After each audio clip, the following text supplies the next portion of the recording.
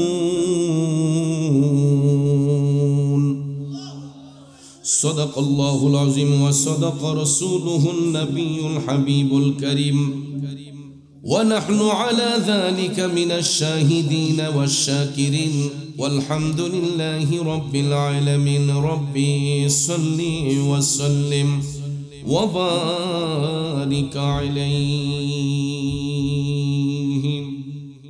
উপস্থিত ঐতিহ্যবাহী মেহারি কাদেরিয়া আহমদিয়া বাগদাদিয়া দরবার শরীফ প্রাঙ্গণে আশিকিন জাকিরিন মুহিব্বিন বখতিয়ার মুরিদানদের পক্ষ হতে হাজী আব্দুস সুবহান রহমাতুল্লাহ আলাইহি স্মরণে এবং হযরত মাওলানা আলী আহমদ পীর সাহেব হুজুর রহমাতুল্লাহ আলাইহির স্মরণে প্রতিষ্ঠিত ৪৭তম বার্ষিক ঐতিহাসিক ইসলামী সুন্নি মহাসম্মেলন ২০২৫ ইংরেজি সনের মঞ্চোপবিষ্ট সম্মানিত সহসভাপতি, আসলে তিনি সভাপতি, যদিও সভাপতির আসনে আমার নাম ব্যবহার করা হয়েছে, আমি তো আসলে অযোগ্য, আমি নাচিজ, এত বড় দায়িত্ব অর্পণ করার মতো যোগ্যতা দক্ষতা এখনো হয়তো আমার হয়নি। তারপরও আপনারা মহব্বত করে আমাকে দিয়াতে আমি আন্তরিকভাবে সবার কাছে চিরকৃতজ্ঞ।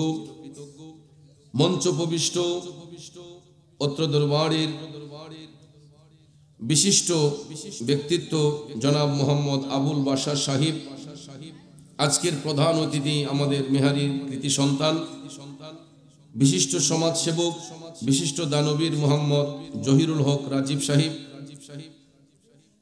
আমার পরবর্তী যিনি আসবেন আজকের মাহফিলের সম্মানিত প্রধান বক্তা, আমাদের সকলের সুপরিচিত রাজধানী আশকোনা ওয়ালিয়া দরবার শরীফের সম্মানিত পীর সাহিব, আমার সদ্য বড় ভাই, বারবার মক্কা মদিনা শরীফের মুসাফির, পীরে তরিকত রহনুমাই শরীয়ত আলহাজ হযরত মাওলানা হাফিজ মুহাম্মদ ওয়ালিউল্লাহ আশিকি আল কাদরি পীর সাহেব মাদ্দাজিল্লাহুল আলিয়া আলোচনা করেছেন সন্ধ্যা থেকে এই পর্যন্ত দেশ বিখ্যাত উলামায়ে কেরাম, বিশেষ করে আজকের মাহফিলের সম্মানিত প্রধান আকর্ষণ, বিশেষ আকর্ষণ প্রধান মেহমান, বিশেষ অতিথিবৃন্দ সহ পোস্টারে উল্লেখিত যাদের নাম রয়েছে প্রত্যেকের নাম নেওয়াটা বিশেষ প্রয়োজন। সময় স্বল্পতার দরুন সবার নাম নিতে না পারলেও সবার প্রতি আন্তরিক স্নেহ শ্রদ্ধা ভালোবাসা রইল। বিশেষ করে জিনার সুপ্রচেষ্টায় সুদক্ষতায় এই মাহফিল এতটুক পর্যন্ত অত্র দরবারের সাজ্জাদানুশীন আমার প্রাণপ্রিয় বন্ধুবর, সারা বাংলার আলোড়ন সৃষ্টিকারী আলহাজ হযরত মাওলানা কারি নজরুল ইসলাম আশিকি পীর সাহিব মাদ্দাজিল্লাহুল আলিয়া, সারা দিন থেকে এই পর্যন্ত যিনি এই মাহফিলটা পরিচালনা করে যাচ্ছেন, মায়ের দোয়া ডেকোরেটরসের প্রোপাইটর স্বত্বাধিকারী আমার বন্ধুবর জনাব মোহাম্মদ মুমিনুল হক মুমিন ভাই সহ শ্রদ্ধ মুরব্বিয়ানে কেরাম, যুবক ভাইয়েরা, ছাত্র ভাইয়েরা, পর্দানশীন মা বোনেরা, সকলের প্রতি আন্তরিক সালাম, আসসালামু আলাইকুম ওয়া রাহমাতুল্লাহ। রব্বুল ইজ্জতের আলিশান দরবারে লাখো কোটি শুকর গুজার করার পর প্রিয় নবী সরকারে দু আলম নবী মুহাম্মদ রাসূলুল্লাহ সাল্লাল্লাহু তাআলা আলাইহি ওয়াসাল্লামের শানে নাতে মুস্তাফা দুরুদ মুস্তাফা সাল্লাল্লাহু আলাইহি ওয়াসাল্লাম পরিবেশন করে আপনাদের খেদমতে মহাগ্রন্থ আল কোরআনুল কারীমের সর্ববৃহৎ সূরা সূরাতুল বাকারার 21 নম্বর আয়াতে পাক তেলাওয়াত করেছি। খুব অল্প সময় আয়াতে পাকের মূল অর্থ তাফসীরের ভাষায় কিছু আলোচনা এসেছে, এইগুলো উপস্থাপন করে আজকের প্রধান বক্তা সুন্দর সুললিত কণ্ঠে ওনার নসিহতপূর্ণ বয়ান পেশ করবেন। পরিশেষে আমরা মুনাজাতের মাধ্যমে তাবারুক গ্রহণ করে আপন আপন বাড়িতে যাব। আল্লাহ পাক যেন শেষ মুনাজাত পর্যন্ত আমাদের সবাইকে ধৈর্যের সহিত বসার সুযোগ দান করেন। আমরা সবাই বলি আমিন। আর একটু জবান ছেড়ে বলি আমিন। প্রিয় ভাইয়ের আমার, মহান আল্লাহ সুবহানাহু ওয়া তাআলা এই পৃথিবীতে যত জাতি সৃষ্টি করেছেন, সমগ্র জাতির মধ্য হতে মানুষ জাতিকে আল্লাহ তাআলা উত্তম জাতিরূপে স্বীকৃতি দিয়েছেন। কথা কোন ঠিক কিনা? এই জন্য আমার ভাইয়েরা, আল্লাহ রাব্বুল আলামিন কালামে পাকে সূরা বাকারার 21 নম্বর আয়াতে পাকে বলেন, বিসমিল্লাহির রহমানির রহিম,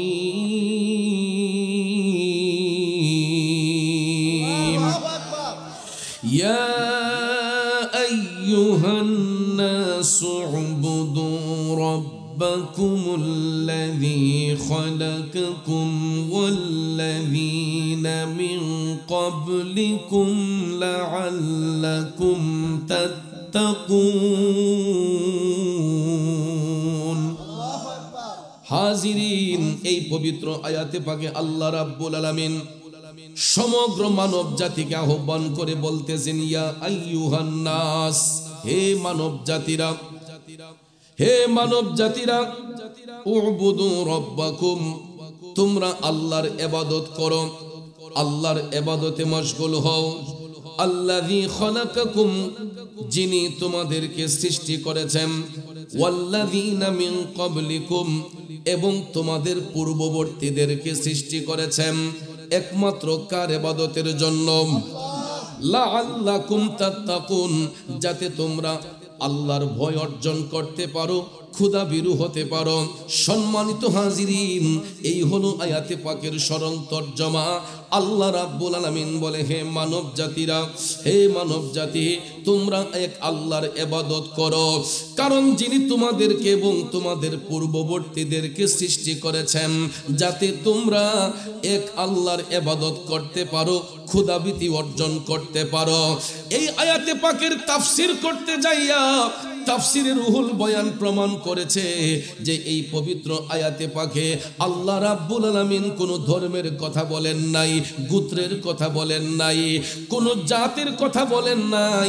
আল্লাহ তাআলা সমগ্র মানব জাতিকে ডেকে বলেছেন, ইয়া আইয়ুহান নাস, হে মানব জাতি।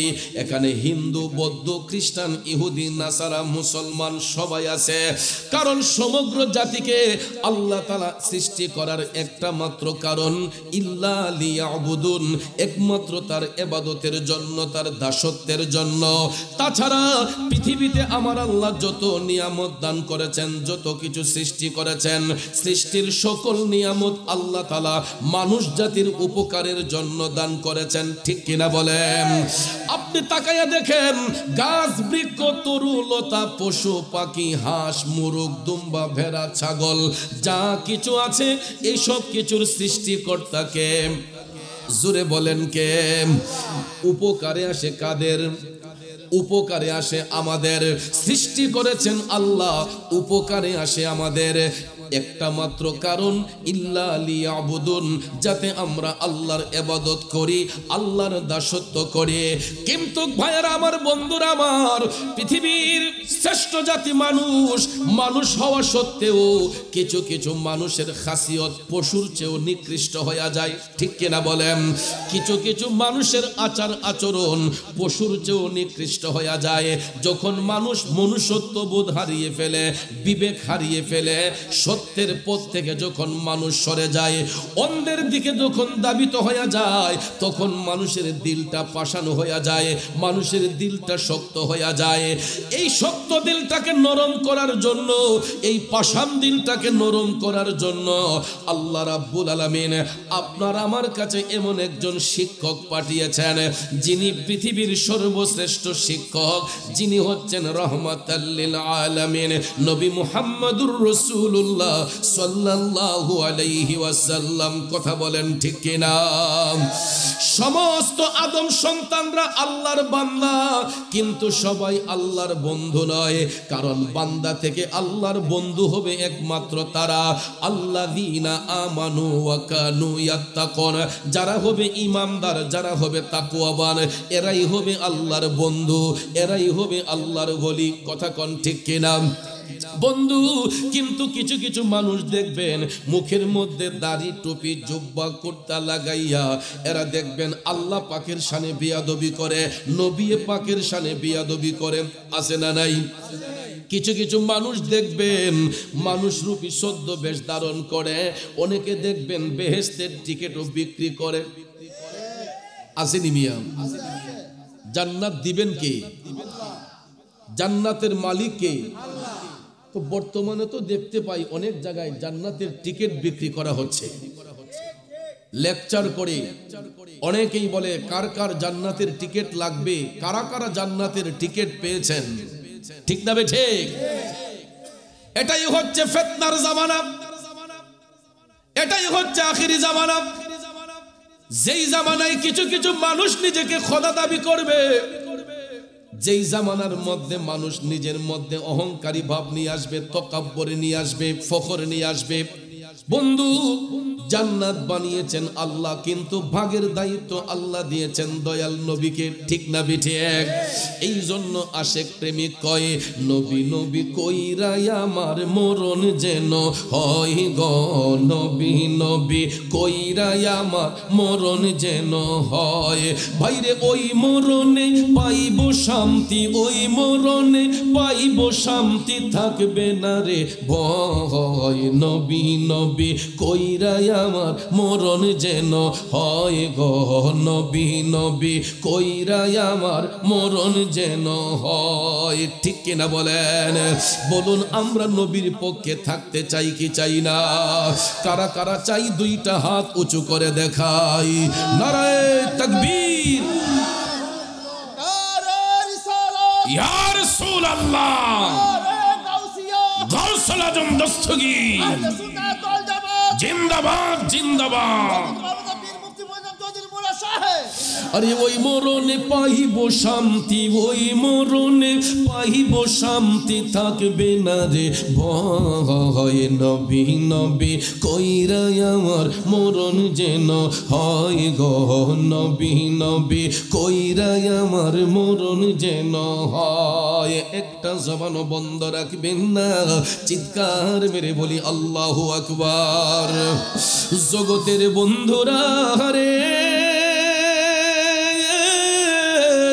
ও মুরব্বী বাবা জিরা গো, আমার সম্মানিত মা বোনরা যারা শুনছেন, আল্লাহর ইবাদত কিভাবে করতে হয়, মালিককে কিভাবে রাজি করতে হয়, মালিকের সন্তুষ্টি কোনভাবে অর্জন করতে হয়, ওই শিক্ষা দিয়েছেন নবীজি। নবীজি এই জন্য সাহাবায়ে আজমাইন, তবেইন, তবে তাওবিন, আইম্মায়ে মুজতাহিদিন, খুলাফায়ে রাশিদিন, সালফে সালিহিন, ওলি আব্দাল, গাউস, কুতুব, অদ্যাবধি পর্যন্ত যত নেককার আত্মা হচ্ছে সবাই নবীর প্রেমে মাতোয়ারা হইয়া মহান মওলার সন্তুষ্টি অর্জন করেছেন। ঠিক কিনা বলেন? এই জন্য আমরা নবীর পাগল। আল্লাহ রাব্বুল আলামিন আমাদেরকে শিখিয়ে দিয়েছেন আতিউল্লাহ ওয়া আতিউর রাসূল, তোমরা যখন আমি আল্লাহর ইত্তেবা করবা, সাথে সাথে আমার হাবিবের ইত্তেবা করো। আল্লাহ বলেছেন আমার ইত্তেবা করো, সাথে সাথে আমার হাবিবের ইত্তেবা করো। কারণ নবীর গোলামি যার মধ্যে থাকবে ওই ব্যক্তির মধ্যে মওলার সন্তুষ্ট থাকবে। আর নবীর সাথে যার শত্রুতামি থাকবে, নবীর সাথে যার দুশ্মনী থাকবে, ওই ব্যক্তি কোনোদিন আল্লাহর সন্তুষ্টি পাবে না, ওই ব্যক্তি কোনোদিন মওলার সন্তুষ্টি অর্জন করতে পারবে না। ঠিক কিনা বলেন? এই জন্য আশেক লিখেছেন আল্লাহ মানা নবী মানা নয়, নবী মানলে আল্লাহ মানা হয়। আল্লাহ মানা নবী মানা নয়, নবী মানলে আল্লাহ মানা হয়। কথা বলেন ঠিক কিনা? এ বন্ধুরা আমার, বাবাজিরা, নবী নবী দুরূদ শরীফ পড়া নবী নবী কইরা ভারতবর্ষে একজন আল্লাহর ওলি ইসলামের খেদমত করেছিলেন, মৌলা পাকের জিকির দিয়া নিজেকে রাঙ্গিয়েছিলেন। উনি হরিয়ানা প্রদেশে পানিপত শহরের মধ্যে ওই আল্লাহর ওলি বসবাস করতেন। হরিয়ানা প্রদেশে উনার জন্মগ্রহণ হয়েছিল পানিপত শহরে। কলন্দর শহরের পানিপত একটা এলাকা আছে, ওই এলাকার মধ্যে আল্লাহর ওলির বর্তমান অবস্থান রওজা শরীফ রয়েছে। এই আল্লাহর ওলির নাম হচ্ছে হযরতে বুয়ালি শাহ কালান্দর রহমাতুল্লাহ আলাইহি। কলন্দর শহরে জন্মগ্রহণ করার কারণে, বসবাস করার কারণে ওনার উপাধি হচ্ছে কালান্দর, মূল নাম হচ্ছে বুয়ালি। বুয়ালি শাহ কালান্দর আল্লাহ আল্লাহ জিকিরে মাশগুল থাকতেন। তিনি হরিয়ানা প্রদেশের মধ্যে একজন ব্যক্তি ছিলেন তাকওয়ার মধ্যে অটল, যাকে কোনোদিন কেউ ঈমান নষ্ট করতে পারে নাই, যার ঈমান কোনো বিধর্মীরা নষ্ট করতে পারে নাই। কারণ ভাইয়ার আমার, তখনকার সময়ে হিন্দু জমিদাররা, হিন্দু রাজারা এরা তন্ত্র মন্ত্রে বিশ্বাসী ছিল, জাদু মন্ত্রে বিশ্বাসী ছিল, ঠিক না ঠিক? আর যারা আল্লাহর ওলি হয়, যারা মুহসিন বান্দা হয়, তারা এক আল্লাহকে বিশ্বাস করে, তারা আল্লাহর কোরআনকে বিশ্বাস করে, নবীর সুন্নাহকে আঁকড়ে ধরে। কথা কোন ঠিক কি নাম? হরিয়ানা প্রদেশে আল্লাহর ওলি বুয়ালি শাহ কালান্দর আল্লাহ আল্লাহ জিকিরে মাশগুল। এ বন্ধু, ওই এলাকার হিন্দুরা যারা অনেক ষড়যন্ত্র করতেছে কিভাবে বুয়ালি শাহ কালান্দরকে এলাকা ছাড়া করা যায়। প্রথমে তারা প্রস্তাব দিয়েছে বুয়ালি শাহ কালান্দর যাতে তাদের পক্ষে চলে যায়, তাদের ধর্মে চলে যায়। আপনারা বলুন, আজ পর্যন্ত দেখছেন নি কোনো মুসলমান হিন্দু হয়েছে? কোন মুসলমান হিন্দু হতে দেখছেন? হিন্দুরা বরঞ্চ কালেমা পড়ে মুসলমান হয়েছে, ঠিক না ঠিক? বন্ধুরা আমার, যার অন্তরে ঈমান আছে, যার অন্তরে ঈমানের মহব্বত আছে, নবীর মহব্বত আছে, ইশকে মুস্তাফার প্রেম আছে, ওই ব্যক্তি হাসি মুখে জীবন দিয়ে দিবে, কিন্তু কখনো ঈমান বিক্রি করবে না, ঠিক কিনা কোন? কিন্তু আমাদের দেশে এখন কিছু কিছু দাড়িওয়ালা, টুপিওয়ালা, জুব্বাওয়ালা তৌহিদি জনতার নাম দিয়া এরা দেখবেন ওলি আল্লাহর মাজার ভাঙ্গে, এরা দেখবেন আল্লাহর ওলিদের বিরুদ্ধে ষড়যন্ত্র করে। আছে না নাই? গ্রাম্য ভাষায় একটা কথা বলে যে বাপ দাদার নাম নাই, চান মোল্লা বিয়াই, ঠিক না বেঠি? আর আমরা সিলেটের ভাষায় হয় যে গরলার গন নাই, বাইরলার মেখমেখি। যাদের উসিলায় এই দেশে ইসলাম এসেছে, যাদের পদচারণায় আজকে ধুতি কাপড় থেকে আমরা সেলাইযুক্ত কাপড় পরার সুযোগ পেয়েছি, সুলতানুল বাংলা হযরত বাবা শাহজালাল শাহপুরান রহমাতুল্লাহ আলাইহি 360 আউলিয়ার বিশাল বাহিনী নিয়ে যদি বাংলার জমিনে না আসতেন, রাজা গোর গোবিন্দের অত্যাচারে, হিন্দু রাজাদের অত্যাচারে অদ্যাবধি পর্যন্ত আমরা হিন্দু সমাজেই নিমজ্জিত থাকতাম। কথা বলেন ঠিক কিনা? আপনারও তো ত্রিপুরা রাজ্যের অধীনে ছিলেন। এই ব্রাহ্মণবাড়িয়ার মানুষ কিন্তু ত্রিপুরা রাজ্যের অধীনে ছিল। কথা কোন ঠিক না ঠিক? দেশ স্বাধীনের পরে না আপনারা বাংলাদেশ পেয়েছেন, এর আগে তো ত্রিপুরা রাজ্যের অধীনে ছিল এটা। তখন কিন্তু হিন্দু জমিদারদের বাড়ির সামন দিয়ে মুসলমানরা জুতা পা দিয়ে যেতে পারে নাই, ছাতা মাথায় দিয়ে যেতে পারে নাই। জুতাগুলাকে বগলে নিয়ে মাথাটাকে নিচু করে হিন্দু জমিদারদের বাড়ির সামনে দিয়ে যেতে হতো। আপনাদের পার্শ্ববর্তী কাইতলা জমিদার বাড়ি একটা ছিল না, এখনো আছে। সেখানে আমি নিজ চোখে দেখেছি একটা হল রুম ছিল, যেটার মধ্যে মুসলিম মা বোনদেরকে হিন্দু জমিদাররা নিয়ে নাচ গড়ে নিয়ে নাচাইতো। নাউজুবিল্লাহ বলবেন না? আজকে এই সমস্ত অন্যায় অত্যাচার থেকে ইসলামকে হেফাজত করেছে এই দেশে আল্লাহর ওলিগণ। কথা কোন ঠিক কিনা? কিন্তু তৌহিদি জনতার নাম দিয়ে এক ধরনের লোক বের হয়েছে, এরা মাজার সহ্য হয় না, ওলিদের দরবার সহ্য হয় না, এরা শুধু দরবার আর মাজারের বিরুদ্ধে। কেন জানেন? এটারও কারণ আছে। আমাদের বাংলাদেশে 65% মানুষ হচ্ছে সুফিবাদে বিশ্বাসী। বাংলাদেশে 65% মানুষ হচ্ছে সুন্নি মুসলমান। কথা কোন ঠিক কিনা? এরা ষড়যন্ত্র করছে আমাদের ইমোশনকে নষ্ট করে। যদি আস্তে আস্তে আমাদেরকে এখান থেকে সরাতে পারে তাইলে তাদের রাজ্য তারা কায়েম করতে পারবে। কিন্তু ভুলে যাবেন না, এই দেশ বাবা শাহজালালের দেশ, এই দেশ ওলি আল্লাহর দেশ। এই দেশে কোনো বাতিলের ঠাঁই হবে না ইনশাআল্লাহ। ঠিক কিনা বলেন? যুবক ভাইয়েরা আমার, সুন্নিরা নরম কিন্তু মাঝে মাঝে সুন্নিরা গরম। সুন্নিরা নরম, একেবারে নরম নয়। যখন ইমানের প্রতি আঘাত হয় তখন সুন্নিরা গরম হইতে পারে। কথা বলেন ঠিক কিনা? আমার বাবাজিরা, বন্ধুরা, এই দেশের মধ্যে ইসলাম প্রসারিত করেছেন আল্লাহর ওলিগণ। আমি এখানের কথা না বলে মূল আলোচনার মধ্যে চলে যাই। হরিয়ানা প্রদেশে আল্লাহর ওলি বুয়ালি শাহ কলমদরের ইমান নষ্ট করার জন্য ওই এলাকার হিন্দুরা যারা অনেক তন্ত্রমন্ত্র করছে, অনেক তন্ত্রমন্ত্র করে দেখতেছে যে তাকে দমানো সম্ভব নয়। এক পর্যায়ে ওই এলাকার হিন্দু জমিদাররা বুয়ালি শাহ কলমদরকে তারা দাওয়াত করল। বুয়ালি শাহ কলমদর রাজদরবারে গেলেন। হিন্দু জমিদাররা কই, বুয়ালি তুমি যেই আল্লাহর ইবাদত করো তোমার মওলারে তো দেখা যায় না। নাউজুবিল্লাহ কোন, যে বুয়ালি তুমি যে আল্লাহর ইবাদত করো তোমার আল্লাহরে তো দেখা যায় না, তুমি না দেখে তোমার খোদার পূজা করো, তে উনার কি কোনো পাওয়ার আছে? নাউজুবিল্লাহ কোন না। বুয়ালি শাহ কলমদর বলতেছে, অবশ্যই অবশ্যই আমি যেই আল্লাহকে না দেখে বিশ্বাস করি আমার মওলার পাওয়ার অপরিসীম, কারণ তিনি পাহাড়কে সমুদ্র বানাতে পারে, সমুদ্রকে পাহাড় বানাতে পারে। হিন্দু জমিদাররা বিশ্বাস করে না। তারা ডাক দিয়ে কই, বুয়ালি তোমার খোদার পাওয়ার যদি সত্য হয়, তোমার খোদার পাওয়ার যদি সত্য হয়, আজকে আমরা তোমার কাছ থেকে একটা প্রমাণ নিতে চাই। তোমার খোদার একটা পাওয়ার আমরা আজকে দেখতে চাই। যদি তোমার খোদা সত্য হয়, তাইলে তোমার খোদা যদি সত্য হয় তুমি এই পরীক্ষায় জয়লাভ করবা। আর যদি তোমার খোদা মিথ্যা হয় তাইলে তুমি আমাদের পক্ষে আসবা। বুয়ালি শাহ কলমদর বললেন, সেটা কিভাবে আপনারা বলুন। তখন এরা বলতেছে, হে বুয়ালি, তুমি যেই নামাজের মুসল্লায় দাঁড়াইয়া কেবলামুখী হইয়া পশ্চিম দিক নির্ধারণ করে তুমি যেই মওলারে না দেইকা সেজদা করো, তোমার আল্লাহ যদি সত্যি হয় তুমি তো জমিনে নয় পানির উপর দাঁড়াইয়া তোমার আল্লাহরে সেজদা করতে পারবা। বুয়ালি শাহ কয়, হ্যাঁ পারবো। তখন হিন্দু জমিদাররা কয়, তাইলে আজকে তোমার নামাজের মুসল্লা আমরা আমাদের হাতে পানির মধ্যে ফেলে দেব।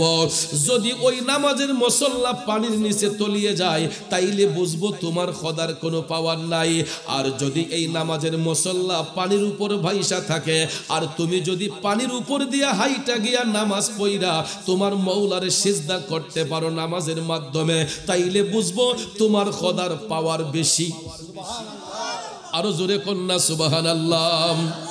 ও মওলাজি, তোমার রহিম নামটি থাকিতে আমি পাপী ডুইবা যাইতাম নি। মওলাজি, তোমার রহিম নামটি থাকিতে আমি পাপী ডুইবা যাইতাম নি। করিম রহিম নামটি তোমার আল্লাহু কাদের গুনি আমি পাপী ডুইবা যাইতাম নি। বুয়ালি শাহ কলমদর টপ টপ করে চোখের পানি ছেড়ে কান্দে, ডাক দিয়া বলতেছে, আল্লাহ ওগো মাবুদ, আমি বুয়ালি তো তুমি মওলার গোলামি করি। আল্লাহ গো, আমি যদিও আমার চোখ দিয়া তোমারে না দেখি, তুমি মওলা তো আমি বুয়ালিরে দেখতেছ। আল্লাহ, আমি তো আর কিছু চাই না, আমি হকের উপর প্রতিষ্ঠিত থাকতে চাই, আমি দয়াল নবীর গোলামিতে থাকতে চাই। আল্লাহ, তুমি যদি আমি বুয়ালিরে গ্রহণ করে থাকো, বান্দা বলে যদি, গোলাম বলে যদি আমারে গ্রহণ করে থাকো, তাইলে আমি পানির উপর দাঁড়াইয়া তোমারে সিজদা করতে চাই। আল্লাহর ওলিদের বেলায় এটা সম্ভব কি সম্ভব না? ভাইয়েরা আমার, বন্ধুরা আমার, একটা কথা মনে রাখবেন, আল্লাহ পাকের ইচ্ছায় যেটা হয় এটা হলো কুদরত। নবীদের মাধ্যমে যেটা প্রকাশ হয় এটা হলো আল্লাহর দেওয়া ক্ষমতা বলে মুজিজা। ঠিক না বেঠে? ওলিদের বেলায় যেটা প্রকাশ হয় এটা হচ্ছে আল্লাহ প্রদত্ত দেওয়া কারামত। ঠিক কিনা? কুদরত, মুজেজা, কারামত। কুদরত হবে আল্লাহ পাকের বেলায়, আর মুজেজা প্রকাশ হয় নবীদের বেলায়, আর কারামত প্রকাশ হয় ওলিদের বেলায়। কথা কোন ঠিক কিনা? যেমন আল্লাহর কুদরত, এটা কিছুদিন আগে আমরা দেখেছি, ভূমিকম্প যে আসছিল, ঠিক না বেঠিক? এটা আল্লাহর কুদরতি ইশারায় হয়েছে। কি ইশারায়? কুদরতি ইশারায় হয়েছে। যদিও এটা নরসিংদীর ঘোড়াশাল থেকে উৎপত্তি হয়েছে। ভাইয়ার আমার, দেখেন সাধারণত ছোট্ট একটা বিল্ডিং ভাঙতে গেলে হ্যামার দিয়ে কতগুলা বাড়ি দিতে হয়, আঘাত করতে হয়, এসকেভেটর দিয়ে ধাক্কা দিতে হয়। একটা বিল্ডিং নাড়াতে গেলে আমাদেরকে কতগুলা ইনস্ট্রুমেন্টসের প্রয়োজন হয়। কথা কোন ঠিক না বেঠিক? কতগুলা ইনস্ট্রুমেন্টস ব্যবহার করতে হয়, ধাক্কা দিতে হয়, হ্যামার দিয়ে আঘাত করতে হয়। কিন্তু তিনি সেই মালিক যিনি একটা ইশারাতে গোটা পৃথিবীকে তছনছ করে দিতে পারেন। কথা বলেন ঠিক কিনা? এই জন্য কবি কয়, তুমি রাখো কি বা মারো এই দয়া করো, থাকিতে যেন তোমায় না ভুলি। তুমি রাখো কি বা মারো এই দয়া করো, থাকিতে যেন তোমায় না ভুলি। বাজানো বান্দা যখন পাপ করতে করতে সীমা লঙ্ঘন করে ফেলে, তখনই আমার আল্লাহ নারাজ হইয়া মাঝে মধ্যে আমাদেরকে রেড সিগন্যাল দেয়। এটা ভূমিকম্পের মাধ্যমে, ঝড় তুফানের মাধ্যমে, যেই কোনো সমস্যার মাধ্যমে, ঠিক না বেঠিক? প্যারালাইসিস রোগের মাধ্যমে হঠাৎ করে দেখবেন দেহের একটা সাইড অচল হইয়া যায়, হঠাৎ করে দেখবেন পুরাটা পৃথিবী তছনছ হইয়া যায়। আমার আল্লাহ পারে কি পারে না? এই জন্য ভাইয়ের আমার, আল্লাহ পাকের বেলায় যেটা প্রকাশ হবে এটা হচ্ছে আল্লাহর কুদরত, নবীদের বেলায় যেটা ঘটবে সেটা হচ্ছে মুজেজা, ওলিদের বেলায় যেটা ঘটবে এটা ইলমে লাদুনির মাধ্যমে, এটাকে বলা হয় কারামত।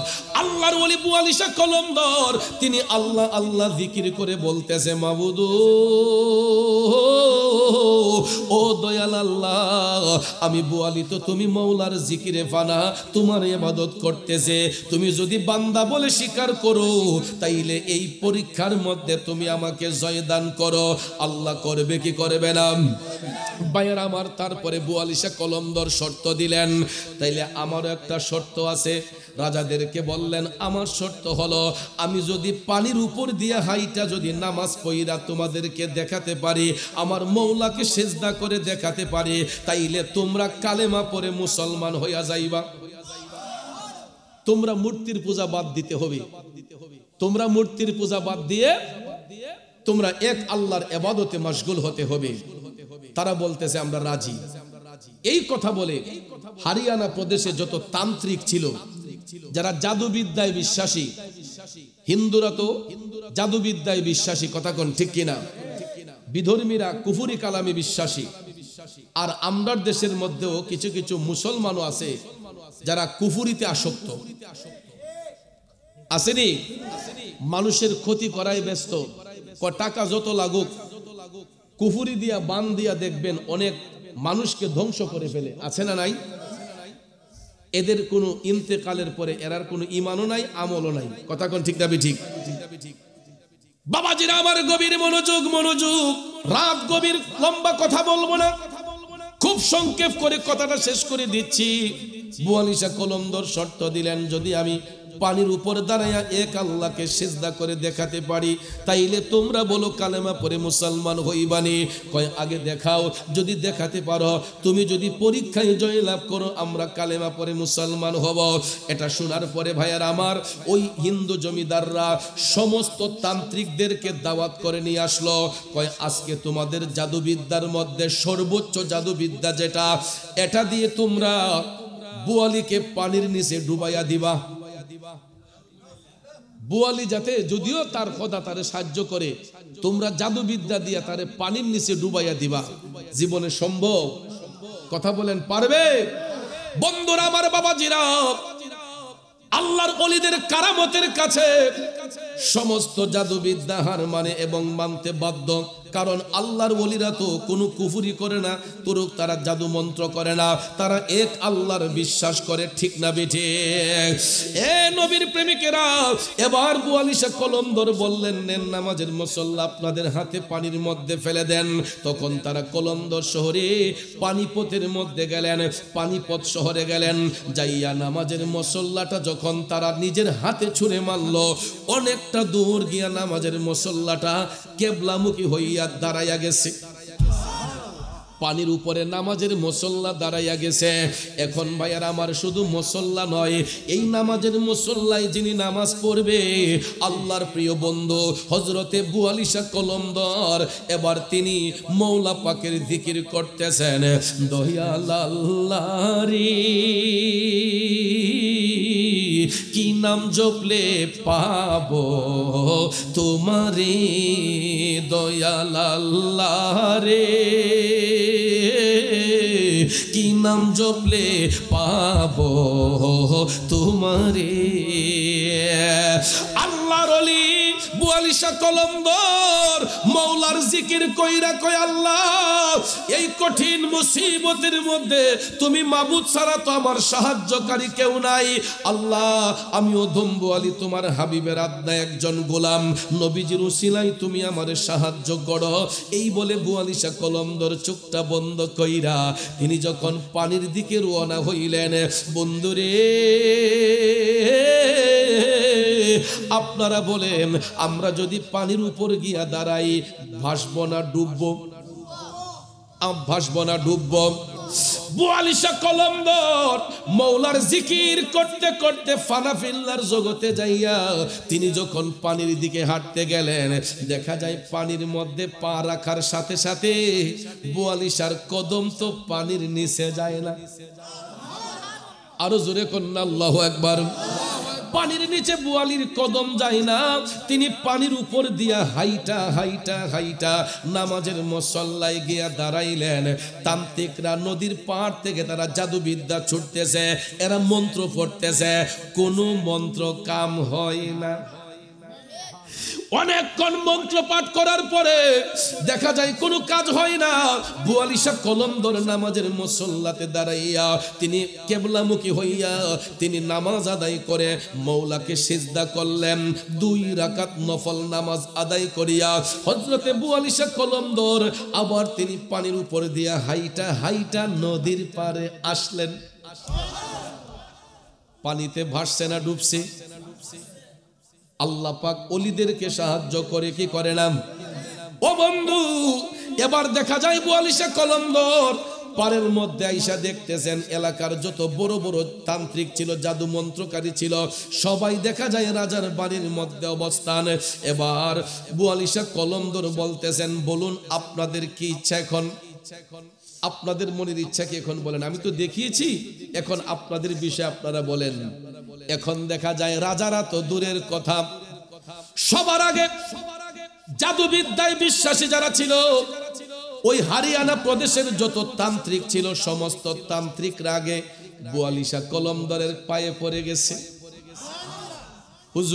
হুজুর না যাই না, আপনার দিলের মধ্যে আমরা আঘাত দিছি, কষ্ট দিছি। হুজুর আজকে আমরা বুঝলাম আল্লাহর হুকুমের বাহিরে একটা পশমও নড়ে না। আমরা যতই তান্ত্রিক মন্ত্রিক জাদুবিদ্যা করি না কেন, যতই তন্ত্র মন্ত্র করি না কেন, এইগুলা সব আল্লাহর কুদরতের কাছে ফেল, ঠিক না বেটি? এই জন্য ভাইয়ার আমার সমস্ত তান্ত্রিকরা ঐক্যবদ্ধ হইয়া বুয়ালিশা কলন্দরের পায়ের মধ্যে পইরা কয়, হুজুর আপনি আমাদেরকে এই মুহূর্তে কালেমা পাঠ করাইয়া দেন।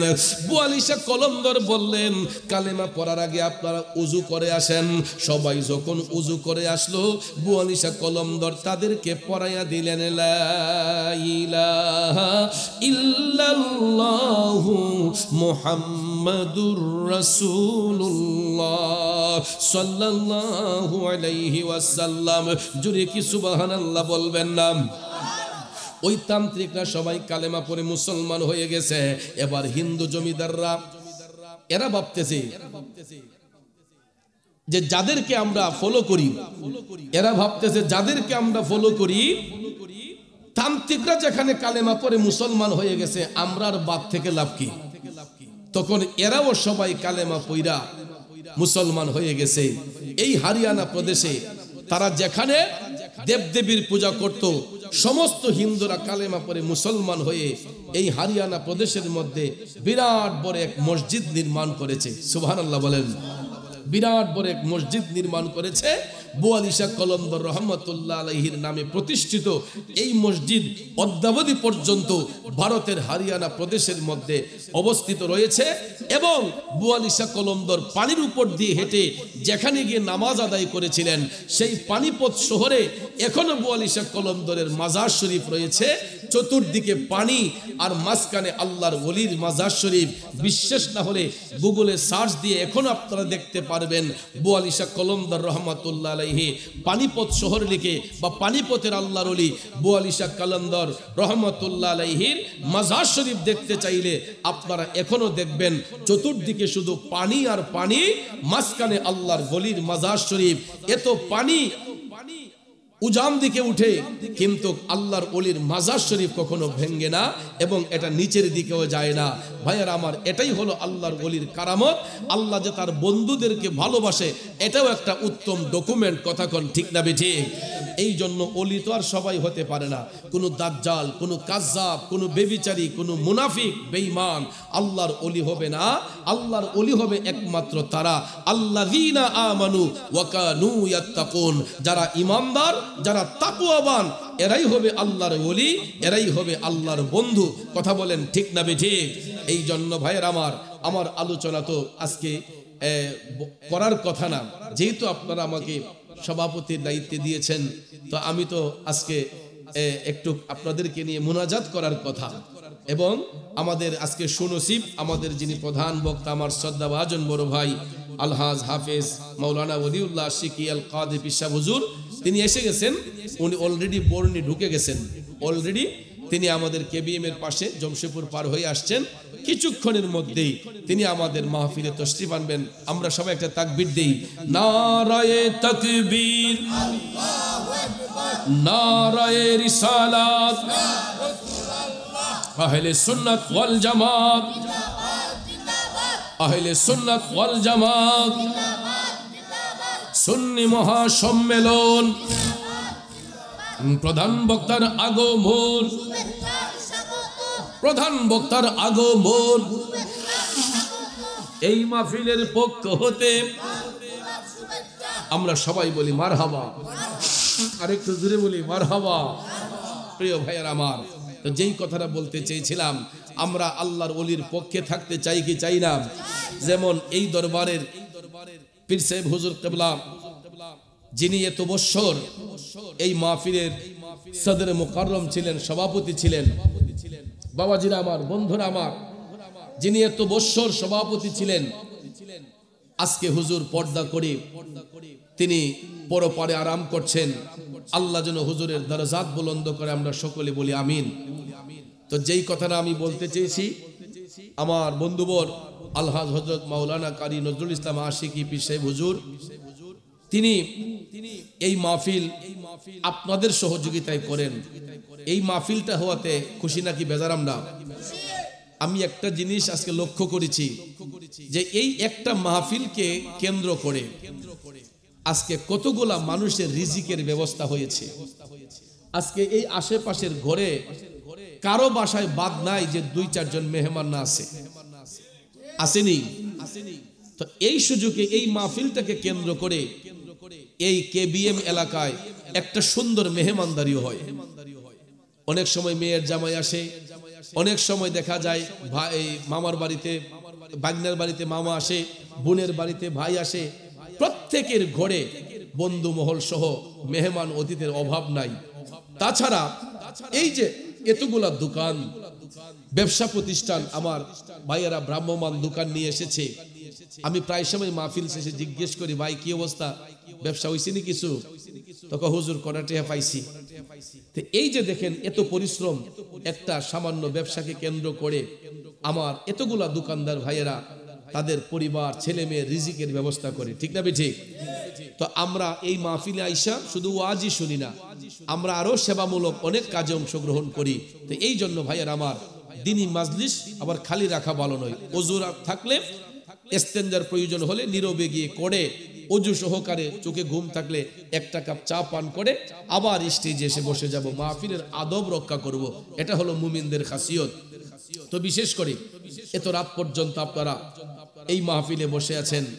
আমার বন্ধু বল আলহাজ কারি নজরুল ইসলাম আশিকি পীর সাহেব হুজুর, আমাকে আসলে উনি অন্তর থেকে মহব্বত করেন এবং আমিও অন্তর থেকে এই বাড়ির প্রত্যেকটা মানুষকে মহব্বত করি, ভালোবাসি। বিশেষ করে এই কেবিএম এলাকার প্রত্যেকটা মানুষকে আমি আমার নিজের মতো মনে করি এবং আমার নিজের ঘরের মানুষের মতো মনে করি, আপন মনে করি। সেই বিধায় আপনাদের সঙ্গে প্রায় ১.৫ যুগের উপরে আমার চলাফেরা। জানি না আর কতদিন আপনারা আমাকে পাশে রাখবেন, আমি থাকতে চাই। রাখবেন তো আমাকে ইনশাল্লাহ? তো ভাইয়ার আমার, আমি তো প্রায় মাহফিলি বলি, আমার বাড়িতেও বলে রাখছি যে আমি যদি কোনোদিন দুনিয়া থেকে চলে যাই, আমার লাশ যদি ২ দিন রাখতেও হয়, মেহারির মানুষ না যাওয়া পর্যন্ত আমাকে দাফন করো না। কারণ এই মেহারি গ্রামে আমার পুরাটা যৌবন আমি কাটাচ্ছি। আমার স্টুডেন্ট লাইফ পার করার পরে কর্মব্যস্ততায় যখন আসছি, বেশিরভাগ সময় এই কেবিএম এলাকার মানুষের সাথে চলাফেরা, উঠা বসা। যেই ছেলেগুলা ছোট্ট ছোট্ট ছিল, এগুলো আমার হাতেই বড় হয়েছে। অনেকগুলা ছেলে দেখলে এখন মায়া লাগে, অনেক বড় হয়ে গেছে। ছোট্ট ছোট্ট শিশুগুলা অনেক বড় হয়ে গেছে, মোটামুটি 18, 19, 20 বছর হয়ে গেছে এই গ্রামের সাথে চলাফেরা, উঠা বসা।